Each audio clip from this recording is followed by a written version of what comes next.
नमस्कार, मैं श्रुति सिंह। स्वागत है आप सभी का इनसाइड झारखंड न्यूज के इस बुलेटिन में। चलिए जानते हैं आज की खबरों के बारे में। खबरों की शुरुआत करते हैं जमशेदपुर से। जमशेदपुर में गुरुवार को ईद उल फितर का त्योहार हर्षोल्लास से मनाया गया। शहर के विभिन्न मस्जिदों व ईदगाह मैदान में लोगों ने नमाज अदा की।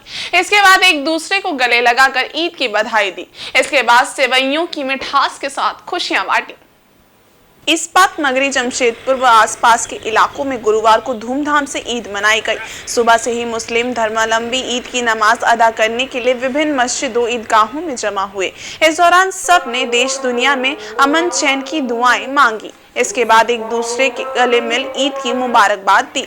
ये सिलसिला देर शाम तक चलता रहा। ईद की नमाज अदायगी को लेकर सुबह से ही विभिन्न मस्जिदों और ईदगाहों पर भीड़ उमड़ने लगी थी। नए नए कपड़े पहनकर हर कदम इबादत की राह पर बढ़े जा रहे थे। ईद के मद्देनजर प्रशासनिक स्तर पर सुरक्षा व्यवस्था के बेहतर इंतजाम किए गए थे। नमाज के समय के अनुसार अलग अलग इलाकों में ट्रैफिक रूट में बदलाव किया गया था।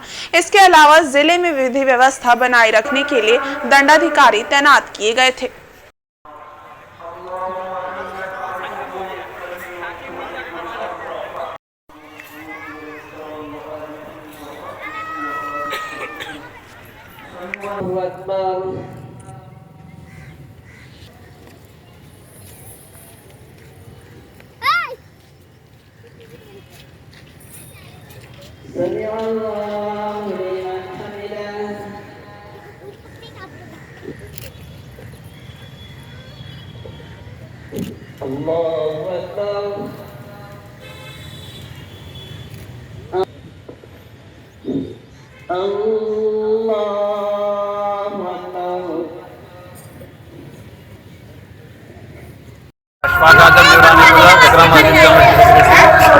ये पैगाम देना चाहता हूँ, ईद खुशी का त्यौहार है। आपस में आप लोग मिलके जुलके आराम से इत्तेहाद के साथ ईद उल फितर मनाइए।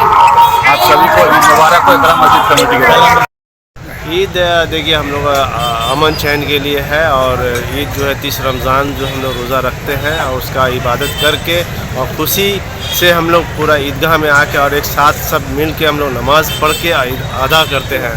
इसी खुशी को हम लोग आपस में बांट के भाईचारा और ये सब मिल के हम लोग पूरा खुश मना के आपस में रहते हैं। और इधर पश्चिमी सिंहभूम जिले के चक्रधरपुर खरसावां मुख्य मार्ग स्थित कियाड़पत्ता गांव के जंगलों से पुलिस ने एक व्यक्ति का शव बरामद किया है। शव की पहचान चक्रधरपुर के चांदमारी निवासी 40 वर्षीय रितेश गुप्ता के रूप में हुई है।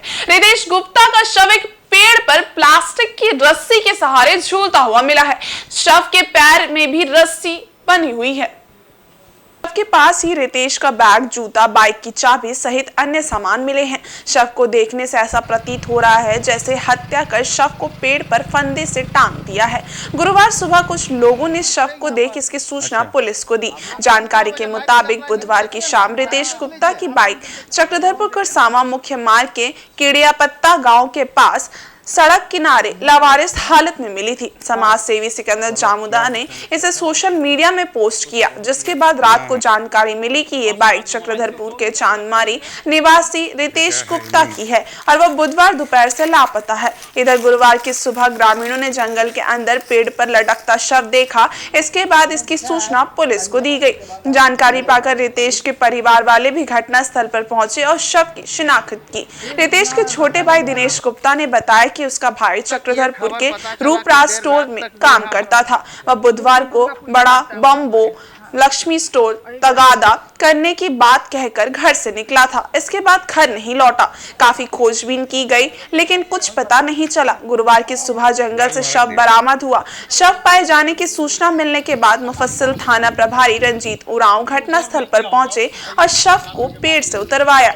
इस दौरान परिजनों ने विरोध जताया और उच्च स्तरीय जांच की मांग की। इधर घटना की सूचना पाकर मजदूर नेता सिकंदर जामुदा, समाज सेवी उमा शंकर गिरी, पूर्व विधायक शशि भूषण सामंत, भाजपा नेता शेष नारायण लाल आदि भी घटनास्थल पहुंचे। रितेश की हत्या के बाद उसके परिवार का रो रो कर बुरा हाल है।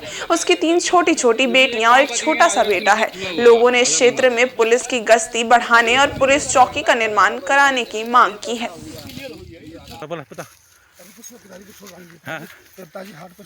देखने से तो पता चल रहा है जी। ये लोकेशन के आधार पर पता चलेगा कौन क्या किया है और कौन जगह तक गया है। कौन जगह तक गया है? हाँ, ये अभी देखिए इंटरनेट का जमाना है, जी। प्रशासन बहुत तेज है, चाहेगा तो तुरंत हर चीज का खुलासा कर लेगा। इसलिए कि उसका जो शरीर में हाथ लगाया है हाँ। उसका भी फिंगरप्रिंट होना चाहिए ताकि सच्चाई सामने आ जाए। आज घर वाला बताया कि रात को 8:30 बजे जी। इनका फोन ऑन था और जैसे वो लोग कंटिन्यू 3 बजे के बाद से फोन कर रहे थे जी। तो रात को 8:30 बजे के बाद कोई उठाया फोन। अच्छा। और उसमें 2 बार हेलो हेलो बोला। अच्छा। उसका फोन काट दिया, फोन उसके बाद स्विच ऑफ हो गया या कर दिया। अच्छा अच्छा। इसका जानकारी।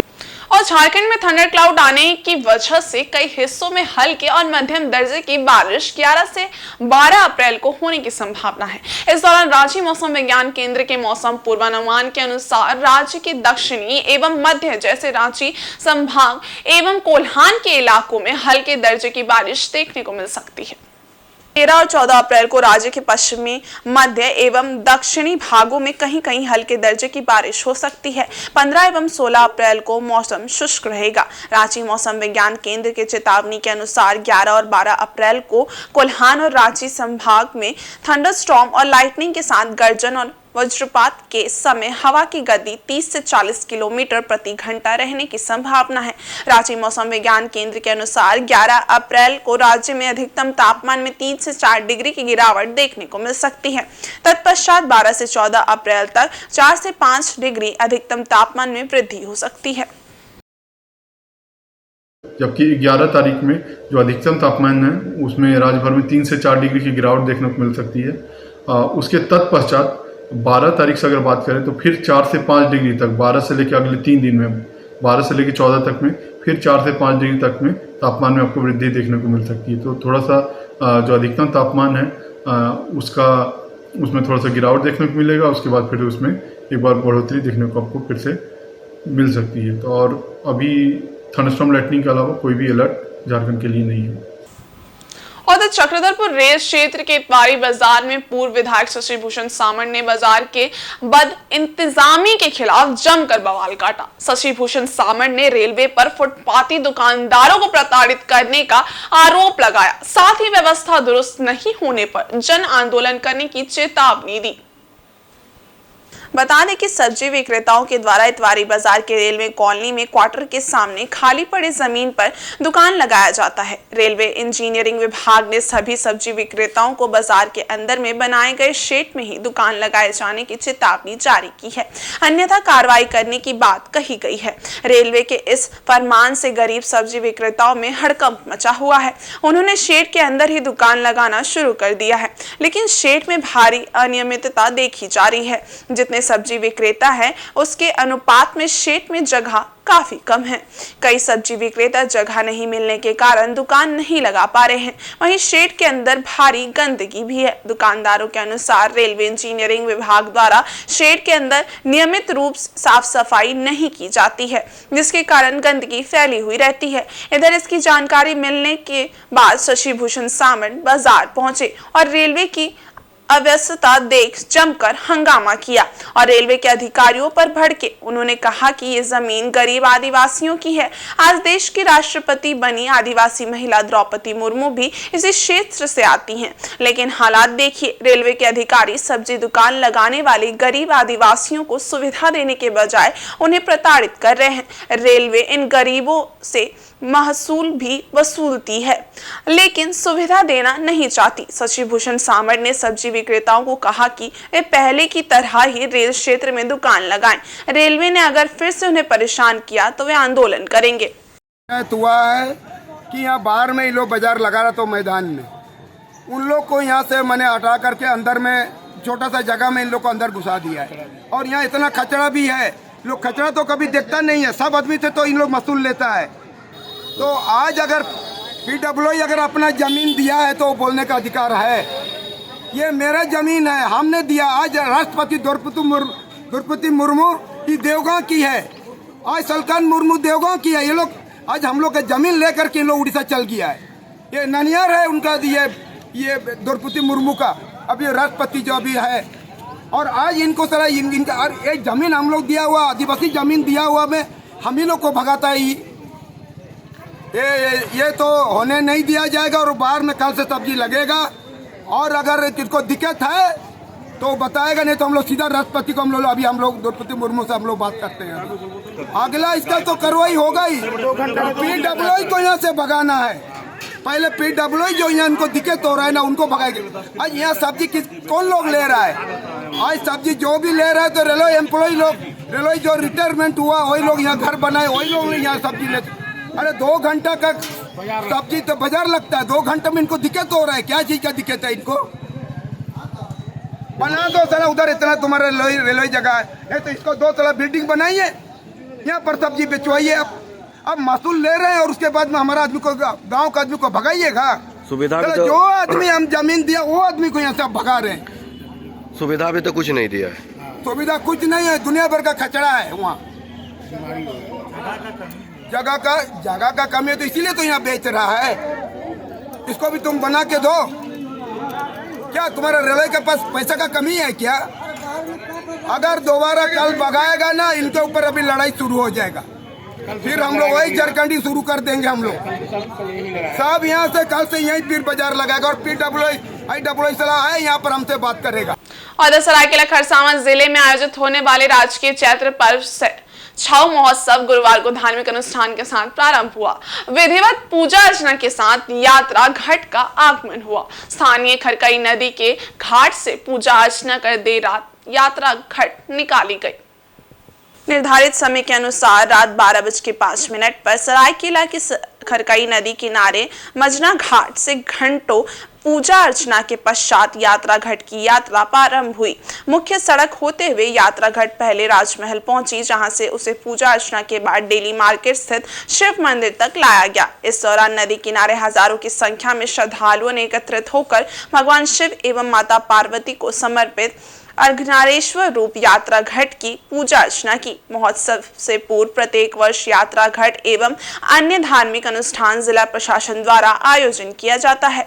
जिला प्रशासन की ओर से दंडाधिकारी के रूप में अंचलाधिकारी प्रवीण कुमार एवं थाना प्रभारी हीरालाल मौके पर उपस्थित थे। वहीं सरायकेला खरसावां जिले में गुरुवार को ईद उल फितर का पर्व हर्षोल्लास से मनाया गया। इस मौके पर मुस्लिम समाज के लोगों ने ईदगाहों और मस्जिदों में नमाज अदा कर अमन चैन की दुआएं मांगी। नमाज के बाद सभी ने एक दूसरे से गले मिलकर ईद की बधाई भी दी। जिला मुख्यालय सरायकेला की राजबांध ईदगाह मैदान में सुबह 8 बजे मुस्लिम समुदाय द्वारा सामूहिक रूप से नमाज अदा की गई। मौलाना मुजफ्फर उल इस्लाम द्वारा पूरे मुल्क में खुशहाली एवं अमन चैन के लिए नमाज पढ़ा गया। नमाज के बाद एक दूसरे को ईद की बधाई दी गई। मौलाना ने बताया कि आज पूरे इलाके में ईद उल फितर मनाई जा रही है। इस मौके पर हर मस्जिद ईदगाह में नमाज पढ़ा जा रहा है। उन्होंने कहा कि पूरे मुल्क की खुशहाली एवं अमन चैन बरकरार रहे, यही अल्लाह से दुआ मांगी गई है। ईद हमें बहुत मुश्किलों से मिला है और इससे हम लोग बहुत खुश हैं। इस साल भर का पर्व है जिसमें रोज़ा भी हम लोग रखते हैं। उस रोज़ा का हम लोग खुशी से इंतज़ार कर रहे थे। इस रमजान के बाद हम लोग का ईद आता है और तो खुशी से बहुत और सब खुशी मनाते हैं। उसमें हर जात के हर दोस्त यार और पब्लिक को सभी को इनवाइट करते हैं खाने पीने में और सभी जातों को खुशियाँ बांटते हैं। और सरायकेला खरसावां जिला के कुकड़ू प्रखंड सभागार में लोकसभा चुनाव को लेकर एक दिवसीय प्रशिक्षण शिविर का आयोजन किया गया। जिला स्तरीय मास्टर ट्रेनर द्वारा सभी BLO को मतदान कराने का प्रशिक्षण दिया गया। मौके पर मुख्य रूप से SDM सुरभारानी उपस्थित थी। उन्होंने तमाम मतदान कर्मियों को निष्पक्ष मतदान कराने को लेकर जरूरी दिशा निर्देश दिए।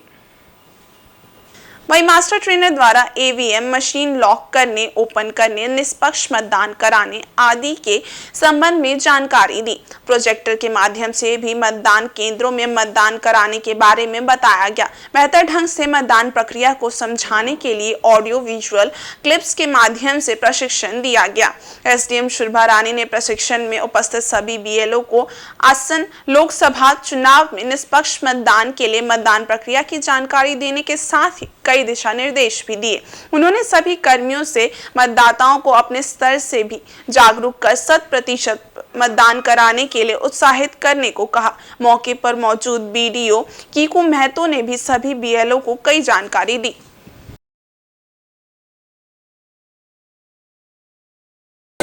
आज जिला की तरफ से सारे बीएलओस को ट्रेनिंग दिया जा रहा है, जो कि 2 बैच में यहाँ पे हुआ है। कुकड़ू प्रखंड में सभागार में किया गया है। जिला की तरफ से मास्टर ट्रेनर्स आए हैं, वो ट्रेनिंग दे रहे हैं चुनाव का लेकर के, कि चुनाव में जैसे जितना है कि बैग का फॉर्मेशन कैसे होना है, ईवीएम कैसे वर्क करेगा, पोल डे के दिन क्या अरेंजमेंट होना है, प्री पोल क्या अरेंजमेंट होना है, पोस्ट पोल उनको क्या अरेंजमेंट करना है, उस चीज़ों को लेकर के इनको ट्रेनिंग दी जा रही है आज।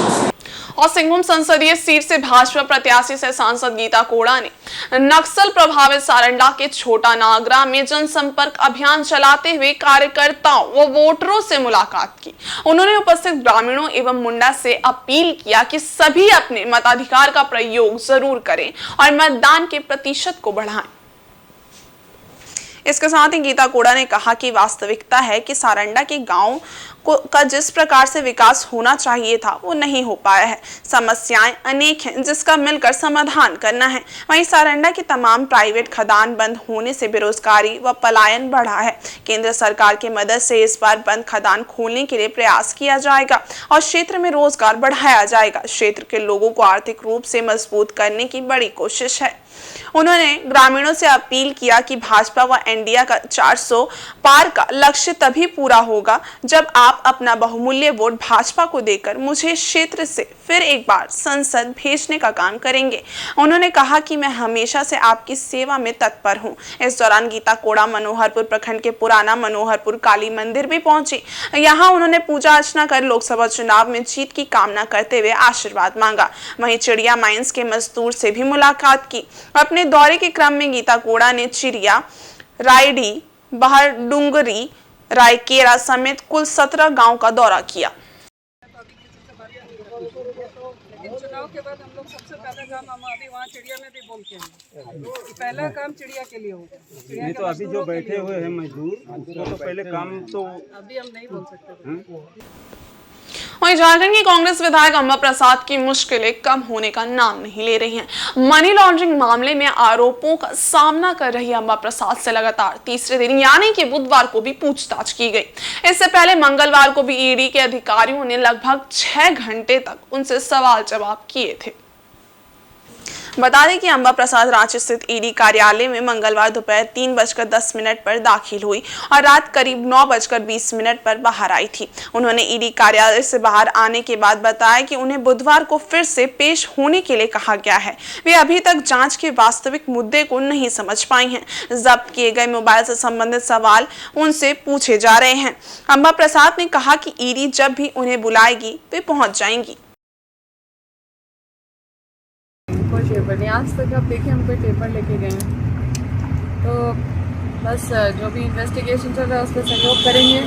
जब बुलाया जा रहा है तो जा ही रहे हैं। अभी सबसे बड़ा दुख का बात है कि फेस्टिवल का समय, हम लोग फेस्टिवल, कोई भी फेस्टिवल अपने क्षेत्र में बहुत ही धूमधाम से मनाया करते थे हर साल, पर इस बार मेरे क्षेत्र में थोड़ा सूनापन है। मेरे नहीं होने से सभी लोग काफ़ी दुखी हैं। ईद में भी हम लोग हर जगह जाते थे, सरूल में भी हर जगह जाते थे, रामनवमी में भी हर जगह जाते थे। तो हम सोचे पहला दिन जाना है, उसके बाद फिर सभी लोगों के साथ फेस्टिवल मनाएंगे, लोगों के बीच में जाएंगे। लेकिन लगातार हर दिन आना पड़ रहा है यहाँ पे। अब आज फिर बोला जाएगा मान लीजिए कल फिर आना है, तो ऐसे ऐसे करके तो पूरा फेस्टिवल ही बीत जाएगा। ईद भी नहीं अटेंड कर पाएंगे क्षेत्र में। और इधर पूर्वी सिंहभूम जिले के घाटशिला अनुमंडल में भी गुरुवार को मुस्लिम समुदाय के द्वारा ईद उल फितर हर्षोल्लास के साथ मनाया गया। यहाँ विभिन्न मस्जिदों में ईद की नमाज अदा की गई। सारे गिले शिकवे भुलाकर सभी गले मिले और एक दूसरे को ईद की मुबारकबाद दी। रमजान उल मुबारक के 30 रोजे पूरे होने के बाद बुधवार को ईद का चांद पूरे देश में देखा गया। मुस्लिम समुदाय के लोगों ने मुसावनी प्रखंड के सभी 9 मस्जिदों में ईद उल फितर की नमाज अदा की, जिसमें जामा मस्जिद मुसावनी नंबर 1 में सुबह 9:30 बजे हाफिज कमालुद्दीन रिजवी ने ईद उल फितर की नमाज पढ़ी। वहीं मदीना मस्जिद महुल बेड़ा में सुबह 8 बजे हाफिज अतहर हुसैन हबीबी ने ईद की नमाज पढ़ी। मुसाबनी ईदगाह मैदान में सुबह 9:30 बजे गौसुल्लाह जियाई द्वारा ईद उल फितर की नमाज पढ़ी गई। मुसाबनी नंबर 2 स्थित मस्जिद गौसे आजम में कारी रजा हुसैन अतारी ने प्रातः 8 बजे ईद उल फितर की नमाज अदा की। वहीं बदिया जामा मस्जिद में सवेरे 8:45 पर मौलाना मोहम्मद आदिल अतहर हासमी ईद उल फितर की नमाज पढ़ा।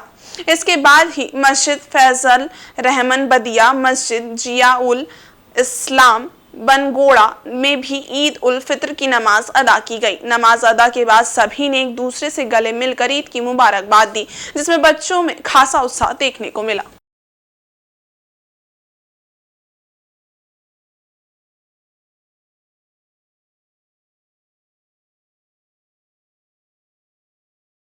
से रोज़ा रखते हैं। 30 रोज़ा रखने के बाद जो आज एक खुशी का दिन होता है और इसलिए हम लोग ईद मनाते हैं। ईद मनाने का मकसद ये है कि दुनिया में अमन व चैन हो और हमारे भारत में खास करके जो भाईचारा है उसको बढ़ावा मिले, एक खुशी का माहौल बने। और हम लोग अभी यहाँ से सवाई लच्छा के लिए जाएंगे, एक दूसरे को ईद मुबारक देंगे, गला मिलेंगे और हमारे जितने भी लोग हैं सबको ईद मुबारक। त्याग, तपस्या एवं बलिदान के महापर्व ईद के मौके पर मुस्लिम धर्मावलंबियों ने गुरुवार को पूर्वी सिंहभूम जिले के हल्दी पोखर, गंगाड़ी, पोटका आदि जगहों पर नमाज अदा की एवं एक दूसरे को गले लगाकर ईद की मुबारकबाद दी। साथ ही आपस के गिले शिकवे को भूलकर सभी ने भाईचारा का संदेश दिया। मौके पर उपस्थित बीडीओ अभय कुमार द्विवेदी ने मुस्लिम धर्मावलंबियों को ईद की बधाई दी। साथ ही 25 मई को होने वाले लोकसभा चुनाव में बढ़ चढ़कर मतदान करने का संकल्प दिलाया। उन्होंने सभी को जागरूक करते हुए मतदान के इस महापर्व में भाग लेने की अपील की, ताकि अपने मनपसंद प्रत्याशी का चयन कर लोग एक स्वच्छ लोकतंत्र की स्थापना कर सके। वहीं थाना प्रभारी धनंजय कुमार पासवान ने कहा कि आज संकल्प लेने का दिन है कि हम सब शांति व्यवस्था कायम रखते हुए आपसी भाईचारगी के साथ पर्व त्योहार मनाएं और आप एक स्वच्छ वातावरण बनाने में पुलिस की मदद करें। स्थानीय निवासी अनवर अली ने कहा कि 30 दिनों तक रोजा रखने के बाद अल्लाह के द्वारा मुस्लिम धर्मावलंबियों को तोहफा के तौर पर ईद मिलता है, जिसे हम सब मिलकर आपसी मेल जोल बनाकर भाईचारगी के साथ मनाएं। ईद के पवित्र मौके पे प्रशासन की ओर से उन्हें शुभकामनाएं दी गई और फिर जितने भी लोग थे सभी को साथ ही ये बताया गया कि 25 मई को जो आगामी लोकसभा का चुनाव होना है उसमें सभी लोग जाएं। 80% जो निर्वाचन आयोग कह रही है, हम सभी का प्रयास है कि हम 100% लोगों को लेके जाएं। सिर्फ वही लोग छूट पाएँ जो मानसिक रूप से सक्षम नहीं है, उन्हें हम आराम करने देंगे। बाकी होम वोटिंग भी करा करके और लोगों को जागरूक करते हुए कि मतदाता एक जितने भी हैं सभी को लेकर के जाएं और दूसरे अपने पास पड़ोस के लोगों को भी बोलें और उस दिन 25 मई को बूथ तक जाएं और जाकर के अपने मनपसंद जो भी उनके अपने कैंडिडेट उन्हें वोट करें और भारतीय लोकतंत्र को मजबूत बनाएं।